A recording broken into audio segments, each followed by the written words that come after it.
Magazine Plus, c'est parti. Mesdames et messieurs, bonsoir et bienvenue à cette édition. Nous débutons ce magazine avec cet élément. Le directeur général de l'Agence nationale de l'ingénierie clinique et du numérique de la santé, ANSES en sigle, explique l'importance et l'utilisation de la plateforme d'enregistrement qui permettent d'enregistrer les femmes enceintes en composant gratuitement étoile 151 dièse sur tous les réseaux mobiles. L'Agence nationale d'ingénierie clinique et du numérique de la santé est un établissement public à caractère scientifique et technique doté d'une personnalité juridique placée sous la tutelle du ministère de la Santé publique, qui a pour rôle principal la transformation digitale du système de santé et l'ingénierie clinique, a fait savoir Jean-Thierry Kalombo, directeur général de l'ANSES, au cours d'un entretien accordé dans son bureau à Gombe. Nous nous sommes rendus compte que la population utilise beaucoup les monnaies électroniques. Donc il y a M-Pesa, Airtel Money et tous les 4 réseaux de télécommunications. Et ce que nous avons donc fait, nous avons développé une application qu'on appelle USSD. Donc nous avons mis en place un numéro court, donc à travers étoile 151 dièse yes. Et ce numéro-là est accessible par n'importe quel type de téléphone. Même les petits téléphones qui n'ont pas de connectivité Internet ont accès à ce numéro-là.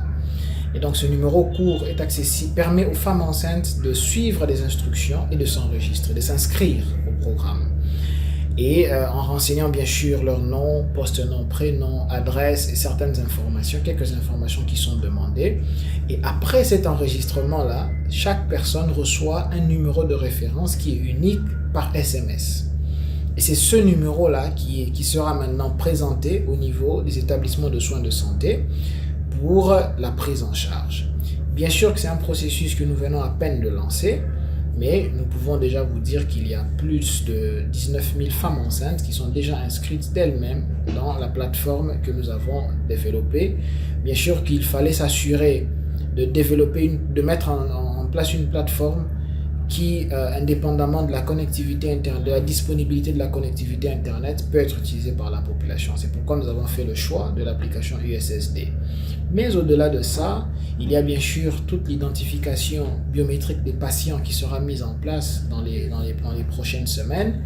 Et bien sûr que nous sommes en train de tendre vers ce que nous appelons la carte nationale d'assurance maladie, donc la carte de santé, la carte des assurés, qui sera aussi à la fois une carte de paiement pour faciliter l'accès aux soins de santé au niveau des établissements de soins de santé.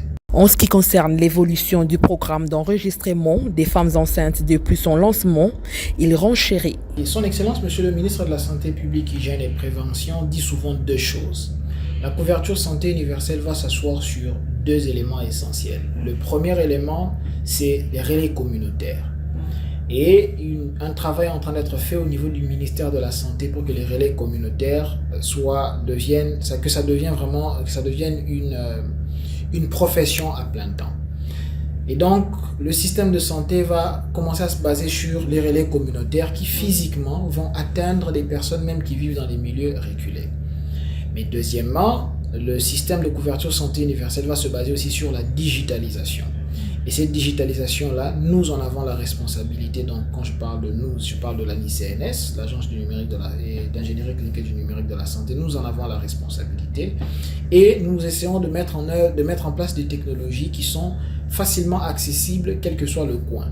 Mais nous devons comprendre que pour toutes ces femmes-là qui vivent dans les milieux reculés, parce qu'il y en a aussi à Kinshasa, ce que nous avons fait, c'est pourquoi nous avons fait le choix d'une application USSD, parce que nous savons que les réseaux de télécommunications couvrent une grande partie de la ville-province de Kinshasa. Mais nous savons aussi que cela n'est pas suffisant. Il y a une sensibilisation et une communication qui est en train d'être mise en place pour que toutes ces personnes-là, même dans les milieux reculés, soient atteintes.